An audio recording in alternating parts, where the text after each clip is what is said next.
So the other brother has been president of Bafta since 2010. For over 15 years now, the man who leads the British Academy of Film and Television Arts, the figurehead of British cinema's most prestigious awards ceremony. And he doesn't watch films. Yes, that's what he said last night. So let me take you through what happened at this year's BAFTAs. So the other brother was asked about the film Sinners, the vampire horror film from Ryan Coogler that had 13 nominations and made history as the most nominated film by a black director at BAFTA. And his response, as in the other brother's response, was that the film was a bit dark. He has not watched it because the film was too dark for him. Now, I need to ask a question.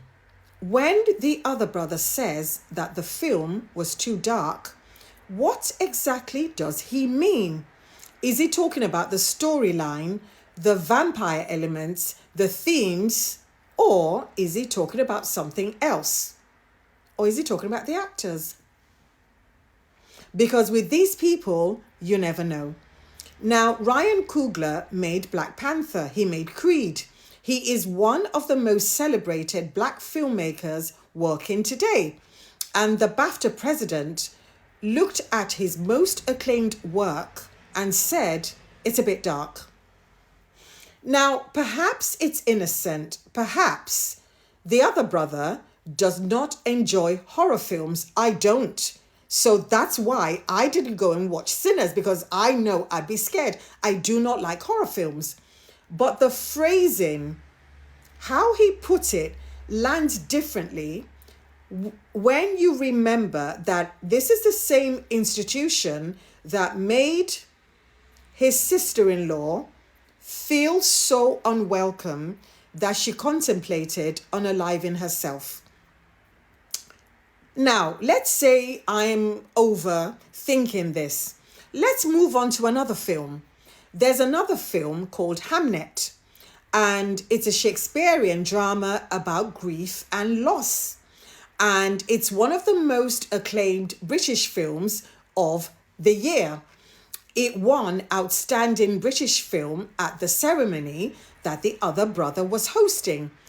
Now, they asked him, okay, you didn't watch Sinners, but have you watched Hamlet? He said no. His explanation, he said, well, I need to be in quite a calm state, and I am not at the moment. I will save it. He is not calm. He cannot handle an emotional film, so he skipped it. But here's what's interesting. He said that the other girl watched it, and apparently she watched it the night before the ceremony, and she watched it alone, and she was left in floods of tears. So the other brother did not watch it with her. She watched it by herself on Saturday night, while the other brother stayed away. You know what? When Harry said space, yes, that's what I'm getting to. To me, and to many people online, they think that maybe that's a subtle hint of their separate lives. She watches films alone. He cannot manage his emotions enough to join her. And this is not a one-time occurrence. To those who are astute and who watch, there is a pattern. Now, at the 2024 BAFTAs, the other brother admitted that he hadn't seen Barbie. He had not seen Zone of Interest. He had not seen How to Have Sex.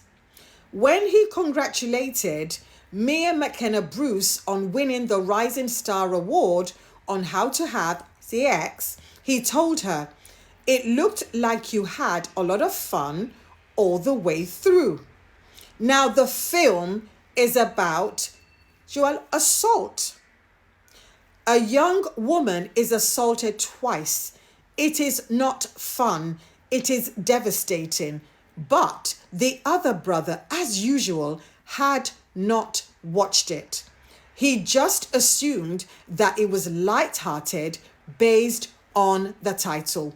This, ladies and gentlemen, is our future king. He can't even do a basic homework. Even if he didn't want to watch any of the films, somebody in the household could have given him crib notes for him to learn. And this keeps happening. It keeps happening every year. The man who was supposed to be the champion of British cinema admits that he's not engaged if any of the work that is being celebrated. And it extends beyond films. This same man famously does not read books. When Harry's memoir Spare was released, the other brother refused to read it.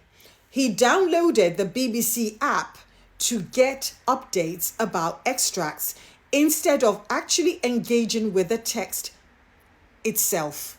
And I worry. I tell you why I worry, because apparently boxes of documents are submitted to the king every week for him to look at, sign, ratify, agree with, and discuss with the Prime Minister or relevant ministers. And we have an heir to the throne who claims he doesn't read. Now, Harry's book also reveals something fascinating. According to Spare, the other brother and his wife were regular, in fact, he said, nay, religious viewers of Suits. So they watched Meghan's show religiously before they even met her. So how can the other brother watch a legal drama on a USA network? He can follow along with a procedural show, but he cannot watch films that are nominated at the ceremony that he leads. He cannot watch Sinners because it's too dark. He cannot watch Hamnet because he needs to be calm. He cannot watch How to Have Sex because he assumes it's just fun. He cannot read his brother's book, but he could watch Suits. That selectivity for me is telling. As somebody said, he doesn't read books, but he watches Suits, whatever. What does he do when he's not, But anyway, I think that's the question. What does the president of Bafta actually do when he is not making excuses for not watching films? There is the $1 million question. Because we need to know, what does he engage with? What does he read? What does he learn? What does he think? We know he loves football. We know he watches football and he supports Aston Villa. And that is amazing. And he has superstitions about where he sits during matches, and he moves his children around if the team is losing. So football he can handle, but films are too much. So yeah, I don't know. I just think, like somebody said, is this your king? Yeah. So let me know what you think in the comments, please. My name's Elizabeth. I'm the author of The Luxpreneur. And for more insights like these, please like, share, comment, and follow me. And to support my work of holding truth to power, please get a copy of my book, The Luxpreneur, today from Amazon, Waterstones, or Barnes & Noble. Or you can buy me a cup of coffee. Yes, if you go to buymeacoffee.com/Elizabeth Solaru, you can get me the biggest cup of coffee that you can.